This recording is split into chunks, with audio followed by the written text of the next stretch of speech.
the commemoration of those killed so far in the Ukrainian war there at the United Nations.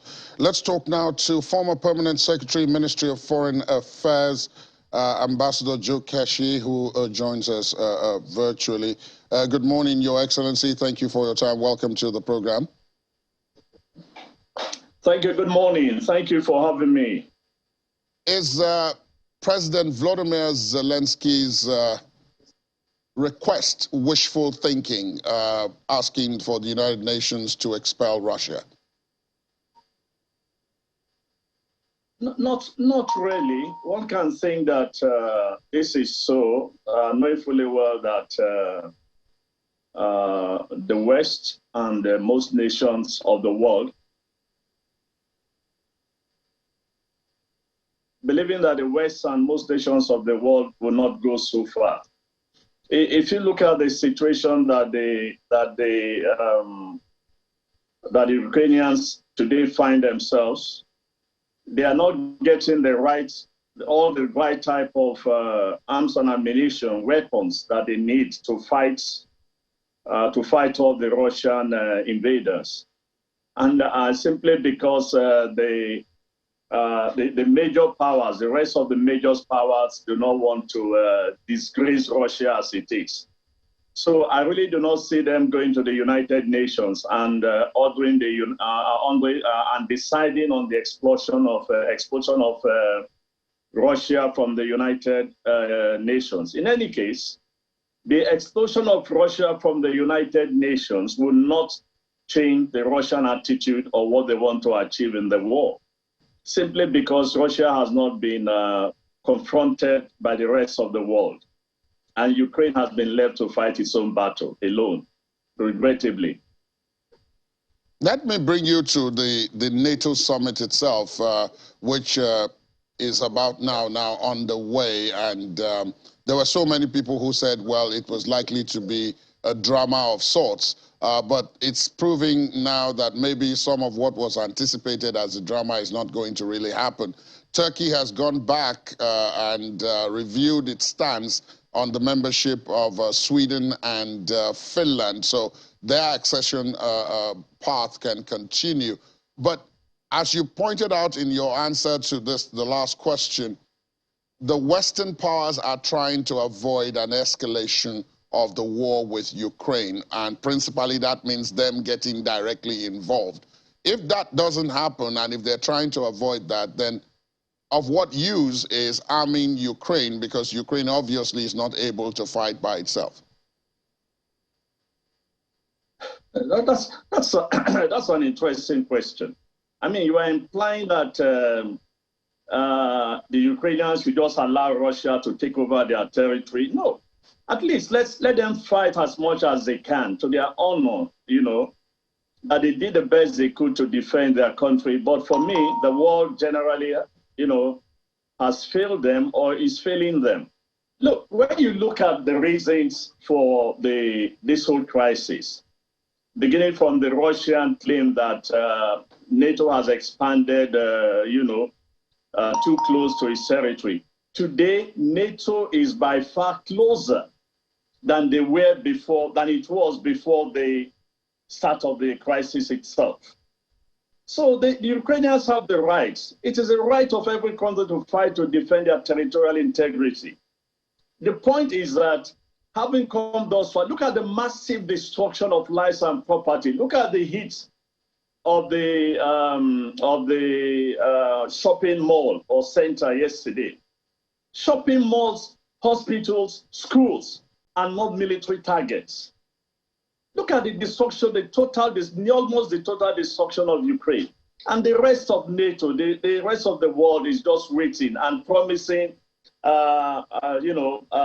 rehabilitation, Marshall Plan. How are you sure that they are the Ukraine to enjoy the Marshall Plan? You know, look, if these guys do not have the balls to take on Russia, let them just stop wasting everybody's time and let Russia take over the whole territory and save lives and destruction. But I can assure you that will not happen, because certainly the Ukrainians, in one way or the other, will continue to fight for their territory. That brings me to the next challenge that NATO will have, which is the issue of maintaining the unity and resolve in even the assistance of Ukraine, because already there are discordant voices based on economic pressures and political pressures that each national leader is facing at home. Talk about the United States President Joe Biden, who is going to face midterm elections in November, and inflation is at record highs. The same thing in the UK, where Boris Johnson is also facing battles at home. The French president has been re-elected, but in the National Assembly, where laws get made and money gets appropriated, his party has lost the majority. The Germans do not want to give up gas because they say that that will have a very negative impact on the economy. You have the Hungarians who have said nobody should talk to them about cutting off Russian gas because their economy will come to a standstill. How difficult do you think all of this will be to maintain unity in the face of what you have just described that the Russians are doing in Ukraine? Let me start in reaction to all what you have said by saying that the Western world and the rest of us, I mean, we are also affected one way or the other. We are paying the price of indecision.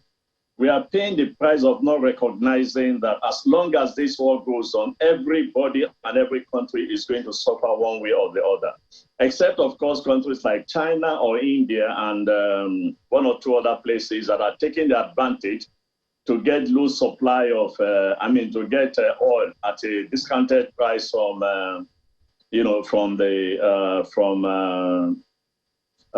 Russians. Look, I've always maintained that I know the Ukrainians do not have that huge capacity to be able to defend themselves against the Russians. But if the West has been supportive, there is no need sending a man to battle and withholding some of the things that he needs to defend himself. If you are not going to give them this hand from the very beginning and you did your own calculation and you are aware of the consequences that this will also affect you, the best thing to do from the beginning was to have done more for Ukraine so that this war will not go beyond 100 days or 200 days. But as we can see now, it's going to be a prolonged struggle. Ukrainians are going to struggle to defend as best as they can some parts of their territory. We do not know exactly the end game, where Russia wants to go, whether they just want to take over the whole of the south of Ukraine or exactly what they want to do. If the West, and I keep saying this, if the West had decided to put the greatest mistake they made in the first instance was removing the military option from the table. If they've left the military option on the table, I'm not too sure that the Russians would have attacked or would have done what they are doing today. Given that scenario, let me ask you, let me bring it a bit closer to home and ask you about the African response to all of this. I mean, we know what the initial African response was, and we know why at that point. But then, since then, the war has gone on, as you have pointed out, with increasing casualties, and even those who are not direct combatants have been affected, including African countries. Now, President Volodymyr Zelensky addressed the African Union last Monday, that's a couple of days ago, and only four African heads of state. After a long time request. Yes, after a long time request. He was able to do it only last Monday. Now, even though even though it took so long in coming, only 4 out of 54 or thereabout African countries, only 4 of the heads of state tuned in to listen to what he had to say. The remaining sent smaller officials, subordinates, and so on, giving the impression that as far as they were concerned, it wasn't priority. Do you think that Africa will come back to review this later on down the line?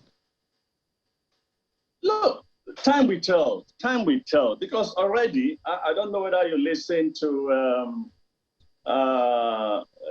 the bread producers of Nigeria or whatever they call them, who says that they are not getting enough of supply of what they need for their production, more because of the crisis between Russia and Ukraine. Look, anytime the world is in crisis and African leaders behave the way they are behaving, they are actually demonstrating their weakness. They are also demonstrating very clearly to everybody, as I've always maintained, that Africa remains at the periphery of global development. Africa remains at the periphery of global conversation.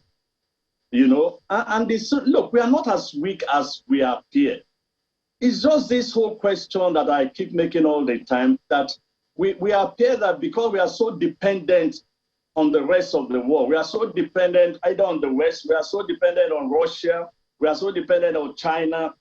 We are not, we just lack the balls to take a firm stand on any position at all. And that's exactly what played out the other day. Of course, I know some people will argue that everybody was acting on their best national interest.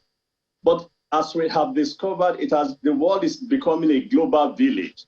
The fact that a couple of things cannot come from Ukraine is causing massive disruption all over the world. The fact that Russian oil all of them cannot get into the market is causing crisis all over the world. So we must have the courage to take a decision or to stand one way or the other. This whole idea of pretending not to exist at all, I'm not too sure that African leaders are doing the continent much service. They should be able to stand up for something, for goodness sake. Ambassador Joe Keshi, former Permanent Secretary, Ministry of Foreign Affairs, thank you for your time this morning and thank you for your perspective. Thank you. Thank you for having me again. Thanks. Coming up after the break, U.S. government unveils new sanctions against Russia, including a ban on new imports of Russian gold. Please stay on with us.